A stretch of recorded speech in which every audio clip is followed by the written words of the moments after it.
Bien, bonjour, je poursuis mon cours du module de technique chimique pour la biologie.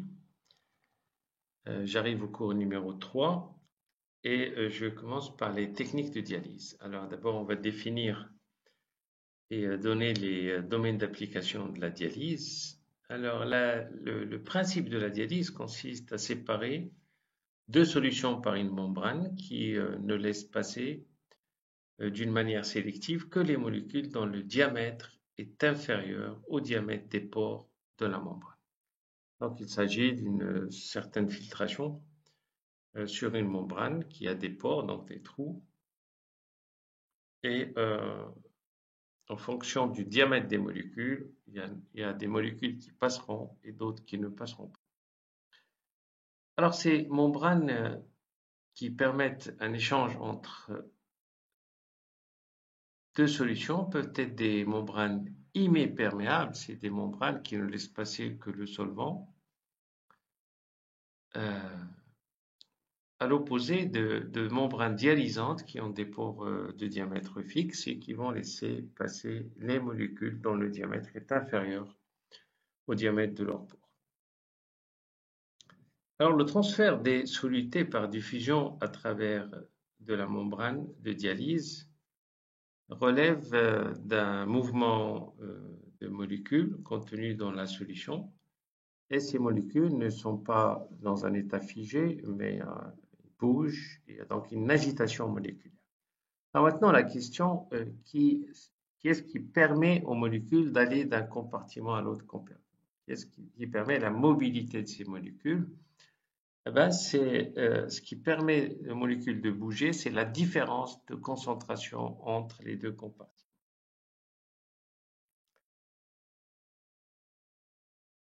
Donc, on a toujours une direction du compartiment où la concentration la plus élevée vers le compartiment où la concentration est moins élevée.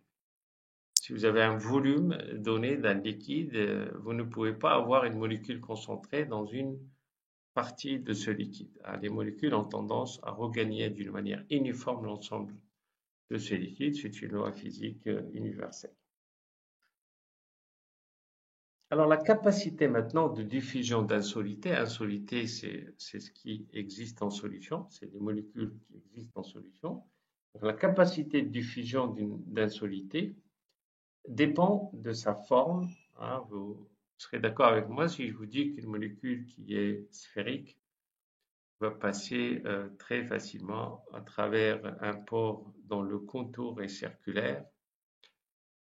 Si son diamètre est inférieur à celui de ce pore. Par contre, une molécule qui a une géométrie un peu compliquée aura du mal à passer s'il a exactement la même dimension. Alors, cette capacité de diffusion dépend aussi du degré d'hydratation. Si on prend une molécule telle qu'elle est, elle va avoir un certain volume, mais si cette molécule s'hydrate, c'est-à-dire qu'elle capte des molécules d'eau, ben c'est sûr que son volume va augmenter. Alors, cette diffusion dépend aussi de la charge de la molécule. La charge va plus ou moins accélérer la diffusion, ça dépend de la charge aussi du milieu. Et il n'y a pas que la charge, on peut aussi avoir une molécule qui a une certaine polarité. Donc, il a, au niveau de certains emplacements de cette molécule, vous avez soit des charges positives, une polarité positive, soit une polarité négative. Donc, ça joue aussi sur la diffusion.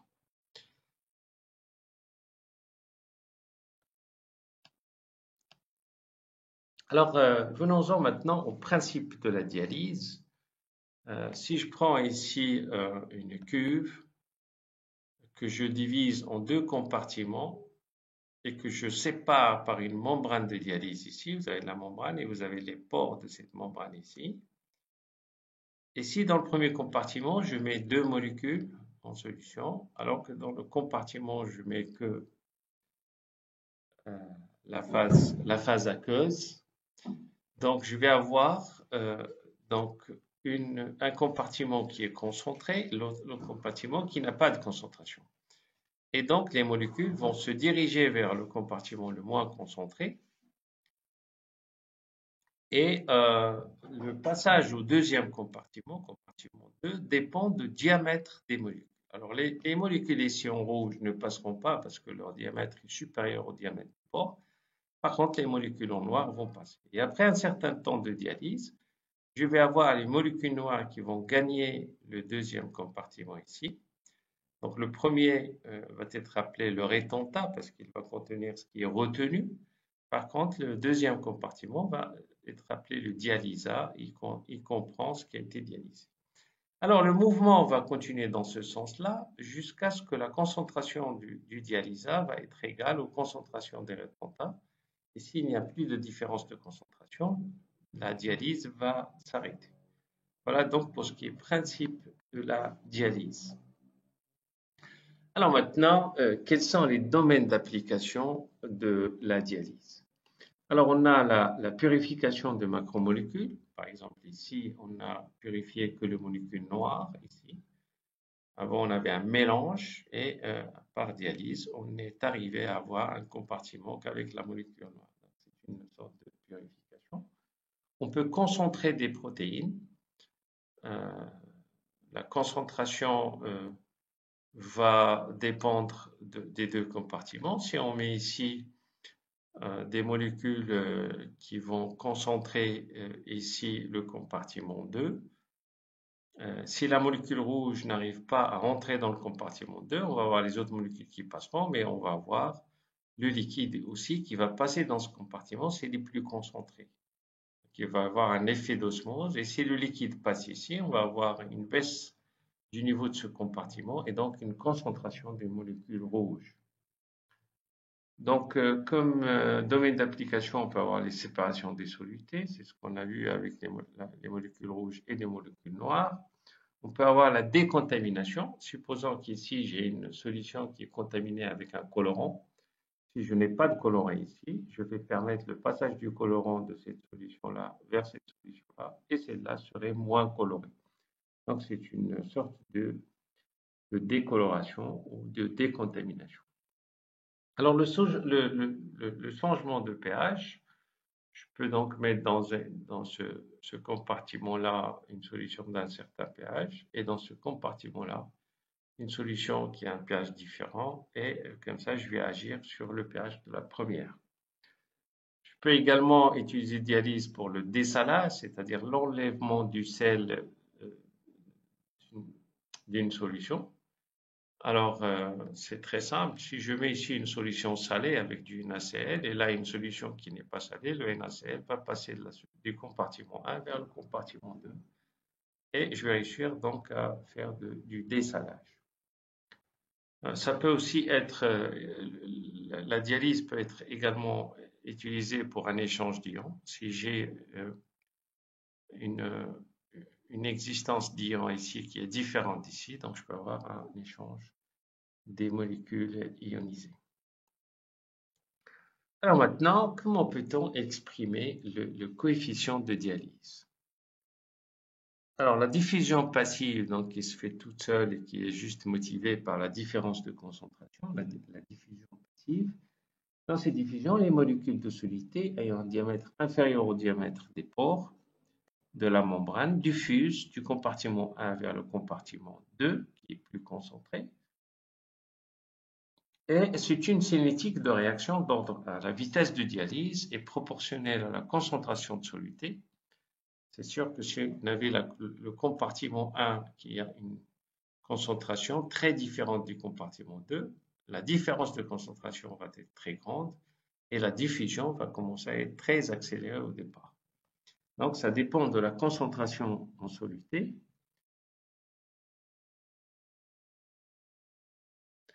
Alors, maintenant, dans cette diffusion, on peut donc commencer par une concentration initiale, 6,0, et en fonction du temps, les molécules vont passer. Donc, je prends l'exemple des molécules noires ici. Alors, en fonction du temps, je peux donc écrire que la dérivée de la concentration par rapport au temps, c'est égal à moins delta C. Alors, pourquoi moins delta C? Parce qu'au fur et à mesure que le temps passe, la concentration dans le compartiment 1 va baisser. Donc, il sera moins que la concentration initiale. Donc, moins delta C avec delta, le coefficient de dialyse qui est exprimé en minute moins 1. Alors, si on intègre cette équation en fonction du temps, si on exprime l'évolution de la concentration dans le compartiment 1 au cours du temps, je peux écrire donc dC sur dt, la dérivée de la concentration par rapport au temps, est égale à moins delta C, et je peux tirer que dC égale à moins delta C fois dt, et si maintenant je divise par C, je vais avoir dC sur C égale à moins delta T, et si je fais intervenir le log népérien pour enlever les dérivés, je vais avoir donc le log népérien de C de la concentration au temps T est égal à moins delta fois T, ce coefficient fois le temps, plus K, K c'est une constante, hein, le log d'une constante c'est égal à une constante, et donc je vais avoir la concentration au temps T, c'est égal, pour enlever le log, je vais utiliser l'exponentielle, et donc la concentration au temps T va être égale à l'exponentielle de moins delta T fois l'exponentielle de K qui est une constante.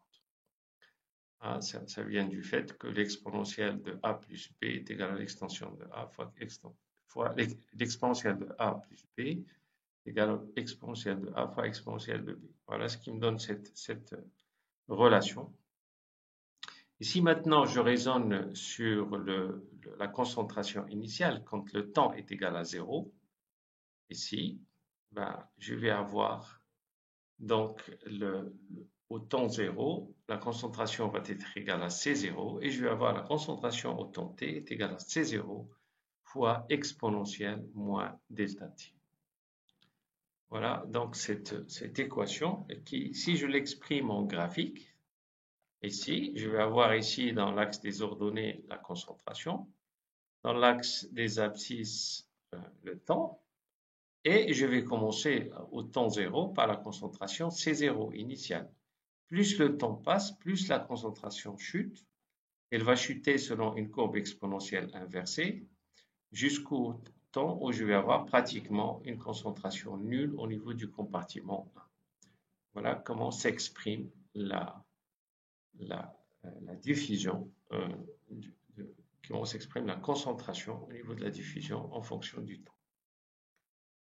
Alors maintenant, je voudrais vous parler du boudin à dialyse. Qu'est-ce qu'un boudin de dialyse et qu'est-ce qu'on en fait? Alors, le boudin de dialyse, c'est tout simplement une membrane ici, sous forme d'un tuyau, qu'on va boucher au niveau de son extrémité par des pinces, et on va mettre dans la membrane la solution qu'on voudrait dialyser. On va fermer la membrane ici par une autre pince et on va le mettre dans un autre milieu. Alors, qu'est-ce qui se passe? Ce qu'on obtient ici, d'abord, ce qu'on obtient ici, c'est le boudin à dialyse. Voilà comment on fait un boudin à dialyse. Alors, qu'est-ce qui va se passer? La solution ici est concentrée avec des molécules qui vont pouvoir diffuser à travers cette membrane et passer dans le milieu bleu ici. Donc, on va avoir au début du dialyse une forte concentration dans le boudin à dialyse. Alors, on prend la peine de faire une petite agitation pour homogénéiser les molécules qui se trouvent dans le compartiment bleu. Alors, en fonction du temps, on va avoir des molécules qui vont sortir de ce boudin à dialyse, bien sûr les molécules qui ont un diamètre inférieur au diamètre des pores du boudin à dialyse. Vous voyez ici les molécules circulaires. Par contre, les points noirs ont un diamètre qui est supérieur, ne sortiront pas. Et la dialyse va s'arrêter lorsque la concentration de ces molécules, ici en cercle vide, sera égale à la même concentration à l'intérieur du boudin du dialyse. Quand on n'aura plus de différence de concentration, on n'aura plus de mouvement de molécules d'un compartiment vers l'autre. Alors, donc, dans les boudins de dialyse, les membranes de dialyse couramment utilisées sont des membranes de cellulose traitées qui ne portent pas de charge fixe et qui n'absorbent pas la plupart des solides. Alors, on a intérêt que la membrane soit inerte, qu'elle ne soit pas chargée, S'il est chargé, il va s'opposer soit au passage des cations ou des anions, et qu'il n'absorbe pas les molécules pour que les molécules ne s'absorbent pas sur la membrane. Alors, la perméabilité de la membrane de dialyse est caractérisée par une valeur seuil de poids moléculaire. On peut acheter des membranes dont le seuil est un poids moléculaire, par exemple, de 20 000, ou de 40 000, ou de 60 000. Alors, 20 000, ça veut dire qu'il laisse passer toutes les molécules dont le poids moléculaire est inférieur à 20 000.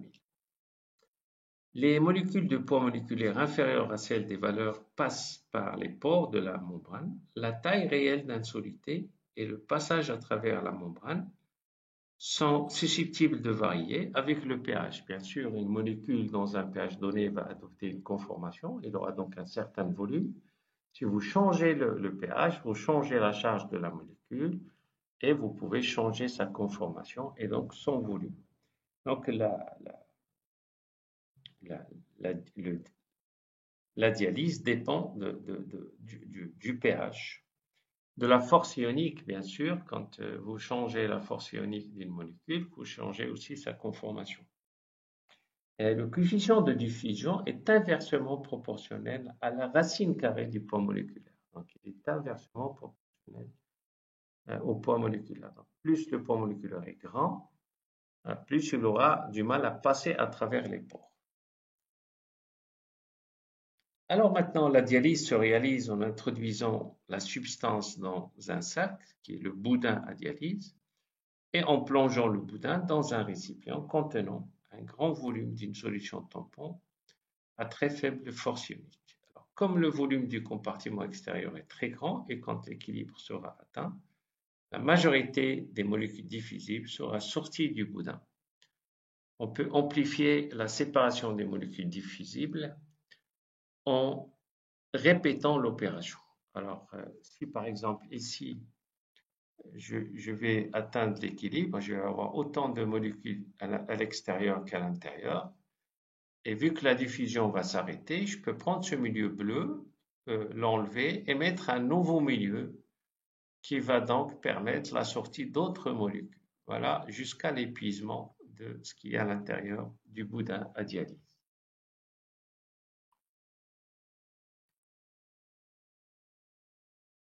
Alors maintenant, l'utilisation de membranes semi-perméables qui autorisent la diffusion de petites molécules comme les ions minéraux, comme les oses, les petites molécules de sucre, les diodosides, les aminoacides, ce sont tous des petites molécules qui vont passer très facilement à travers les pores de la membrane. Par contre, les grandes molécules telles que les protéines ne passeront pas. Et donc, le fait que ces petites molécules peuvent passer, si je prends l'exemple des ions, là, je vais être dans une situation où je vais faire le dessalage, c'est-à-dire les sels vont sortir du boudin à dialyse, et donc je vais avoir moins de sels dans le boudin. Donc, c'est une sorte de dessalage.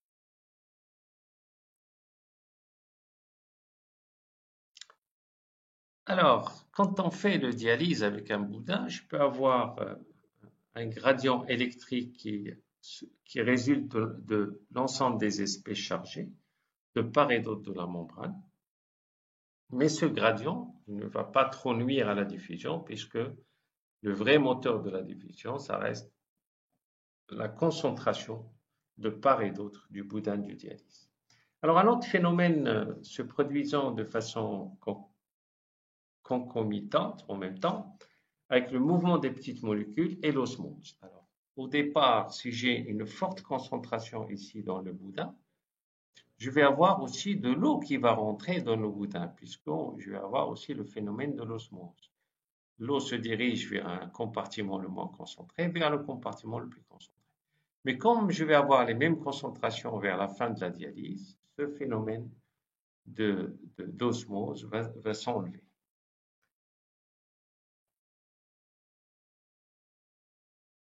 Alors, je vais parler maintenant de l'ultrafiltration. Alors, l'ultrafiltration est tout simplement une filtration qui va se faire avec un facteur de pression en plus.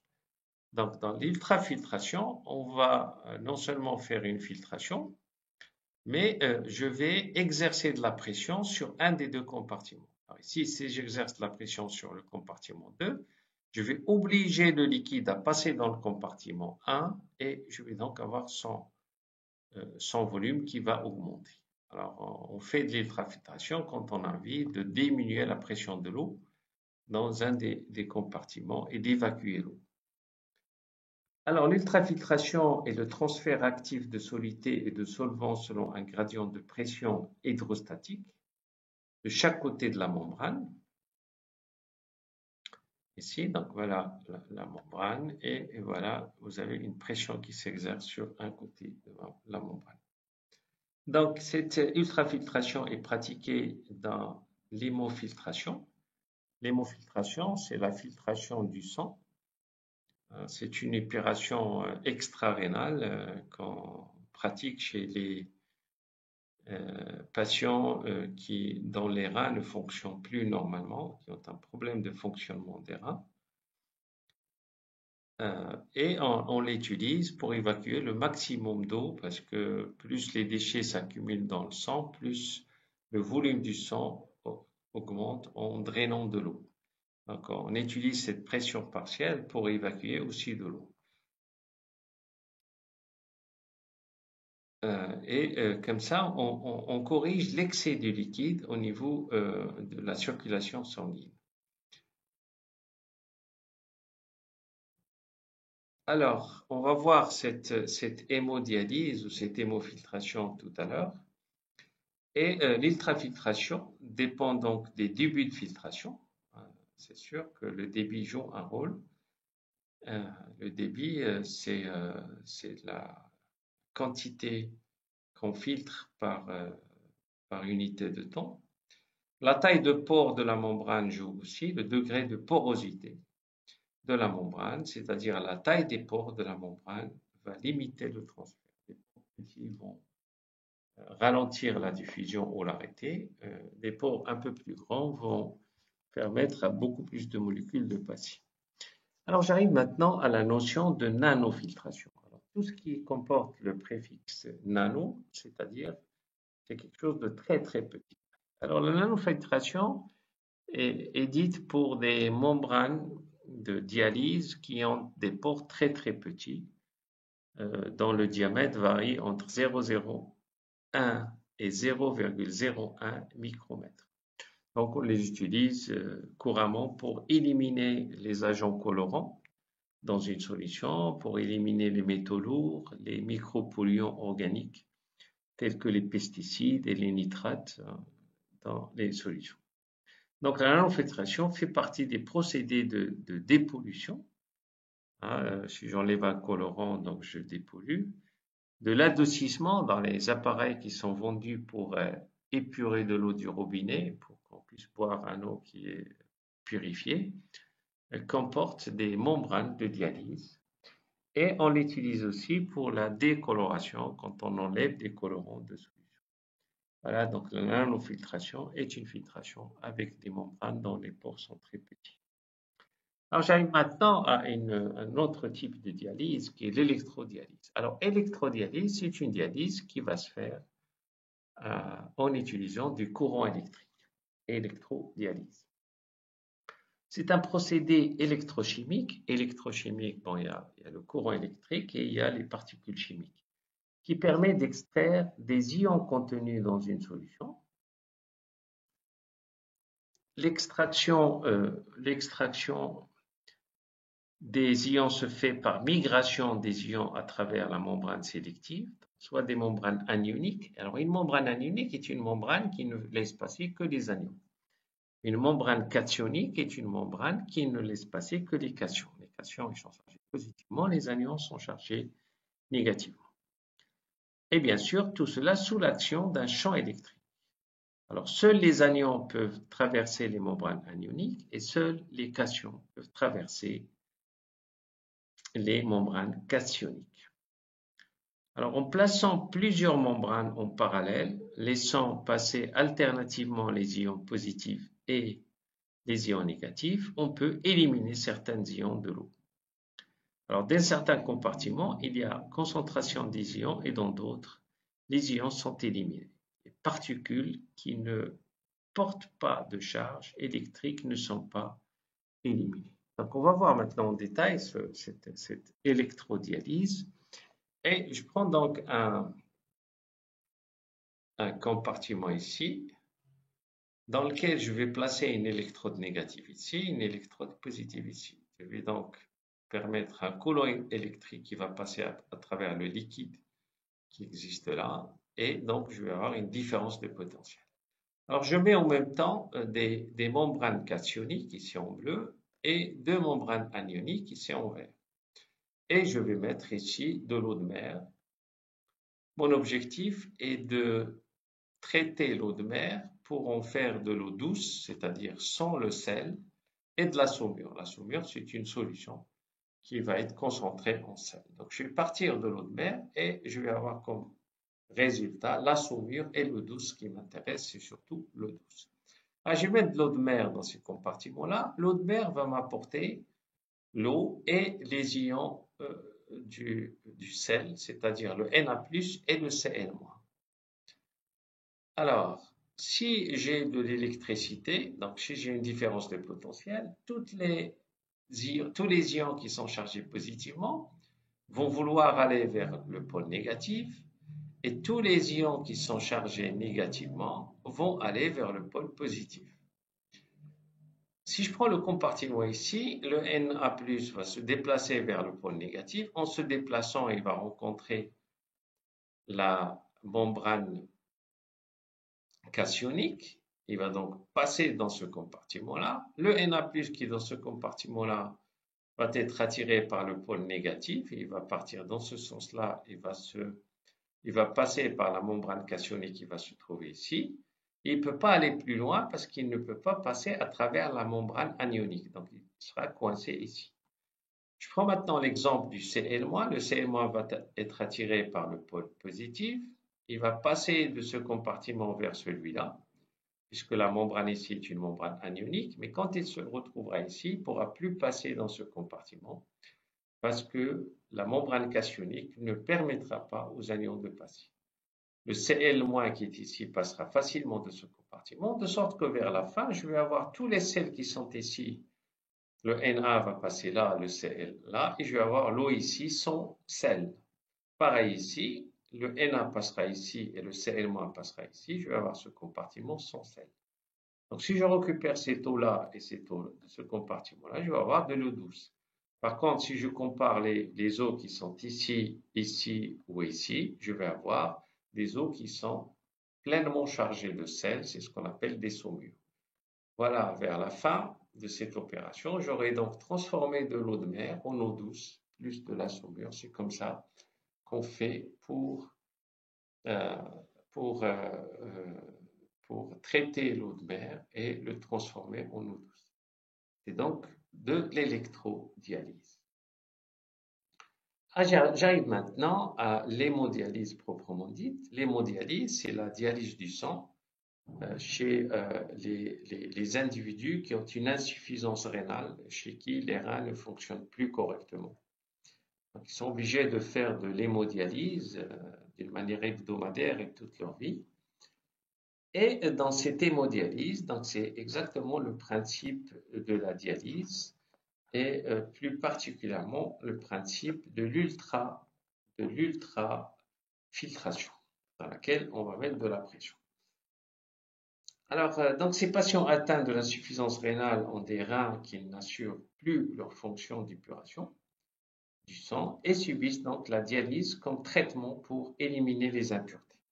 Comme le rein ne fonctionne plus, la fonction majeure du rein est d'épurer le sang, d'éliminer les molécules toxiques qui s'accumulent dans le sang. Dans notre organisme, les cellules sont vivantes, ils vont évacuer des déchets passent dans le sang et c'est au niveau du rein que ce sang est épuré et ces déchets passent dans l'urine. Si les reins ne fonctionnent plus bien, alors qu'est-ce qui se passe? Le sang va être chargé de ces molécules déchets et si le sang n'est pas épuré, l'individu finira par mourir. C'est pour cela que ces individus font de la dialyse. Alors, le principe de cette dialyse, c'est qu'on va prendre donc le sang du patient au niveau de sa veine. Donc voilà le bras du patient, voilà la veine. On va donc prendre le sang de ce patient, qu'on va donc mettre sous pression en passant par une pompe. On va donc augmenter sa pression, augmenter un petit peu sa pression. Et on va le faire passer dans ces conduites-là, qui sont poreuses, qui contiennent donc des pores, dans un dialyseur. Alors le dialyseur, c'est tout simplement un liquide qu'on appelle le dialysafré, ici. Ce liquide va recevoir les molécules du sang qui vont sortir du sang à travers les pores de cette conduite de dialyse et vont passer dans le dialyseur. Alors, on va voir tous les déchets du sang qui vont passer dans le dialyseur, qui va être éliminé et on va faire entrer de nouveau un dialysafré pour continuer à tirer ces molécules du sang vers le dialyseur. Donc, après passage, on va avoir ici du sang épuré qu'on va réinjecter au patient au niveau de son artère. Voilà donc comment on élimine. Alors, dans le sang, on n'a pas intérêt à éliminer toutes les molécules du sang. Je vous donne un exemple. Le sang contient une concentration de Ca++ qui est indispensable aux cellules.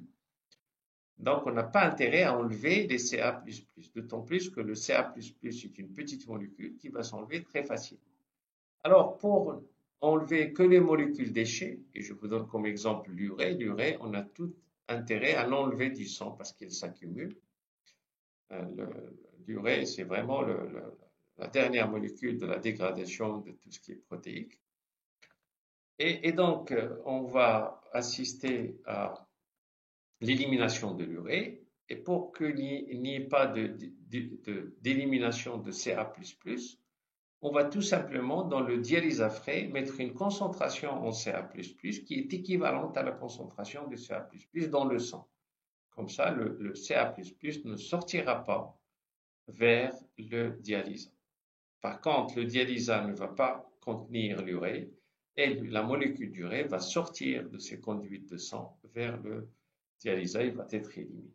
Donc, voilà le principe de l'hémodialyse que les patients atteints de l'insuffisance rénale subissent d'une manière hebdomadaire.